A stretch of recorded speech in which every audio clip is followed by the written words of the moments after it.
Good morning students. Class 7th के जितने भी मेरे विद्यार्थी हैं मैं उनका स्वागत करता हूं। मैं हूं आपका Akash sir. So today we are going to start the part 4 of the life in desert, जो कि आपका क्लास 7th का एक चैप्टर है, लाइफ इन डेजर्ट, जो कि चैप्टर 9 है आपका ज्योग्राफी का।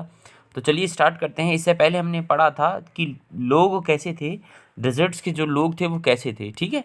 तो they wear heavy robes to protect themselves from the dust storms and warm winds. तो वे ये क्या वियर करते हैं, जो डेजर्ट्स के जो लोग होते हैं, they wear heavy robes to protect themselves. हमें पता है जो डस्ट, जो आपका डेजर्ट्स होता है, जो आपका रेगिस्तान होता है बच्चों, जो आपका रेगिस्तान होता है, उसमें क्या होता है, धूल भरी आंधियाँ चलती हैं, धूल भरी आंधी चलती हैं। तो ऐसी कंडीशन में अपने आप को बचाने के लिए दे प्रोटेक्ट रोव्स देमसेल्फ, अपने आप को बचाते हैं, to protect from dust storms, ठीक है। जो धूल भरी आंधी आती है उससे अपने आप को वह बचाते हैं, और जो गर्म हवाएं आती हैं उससे अपने आप को बचाते हैं। The oasis in the Sahara and the Nile valley in Egypt supports the colonize people. The oasis in Sahara, ठीक है। ओएसिस माने था, ओएसिस मतलब होती है मरुभूमि। ओएसिस माने होता है बेटा मरुभूमि। क्या होती है? मरुभूमि। तो ये बोल रहा है द ओएसिस इन सहारा। ये जो ओएसिस है, ओएसिस मतलब मरुभूमि, मरुभूमि मतलब रेगिस्तान। जो सहारा का जो रेगिस्तान है, जो विश्व का सबसे बड़ा रेगिस्तान है, उसकी जो ओएसिस को बोला है मरुभूमि। जो रेगिस्तान की जो मरुभूमि है, सहारा रेगिस्तान की जो मरुभूमि है, जहाँ कुछ भी पैदा नहीं होता है।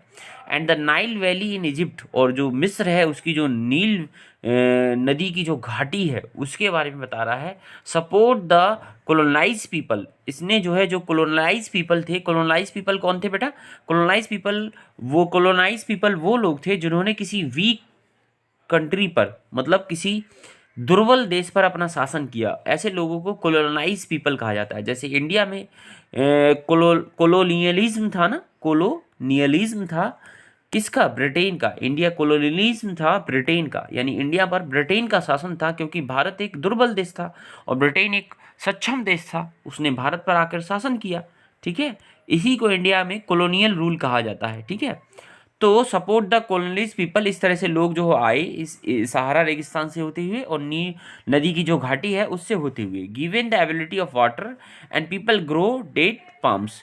इन्होंने इस जो नील नदी की जो घाटी है, इसने जो है पानी की उपलब्धता करवाई, और इसमें जो है लोगों ने जो है खजूर के पेड़ उगाए, ठीक है। डेट माने होता है खजूर बेटा, ठीक है। They grow rice, wheat, barley and beans as well.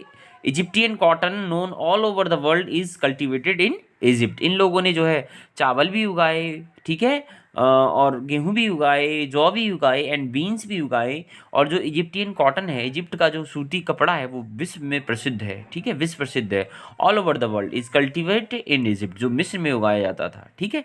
तो आज के लिए इतना काफ़ी है, कल बात करेंगे इस टॉपिक पर।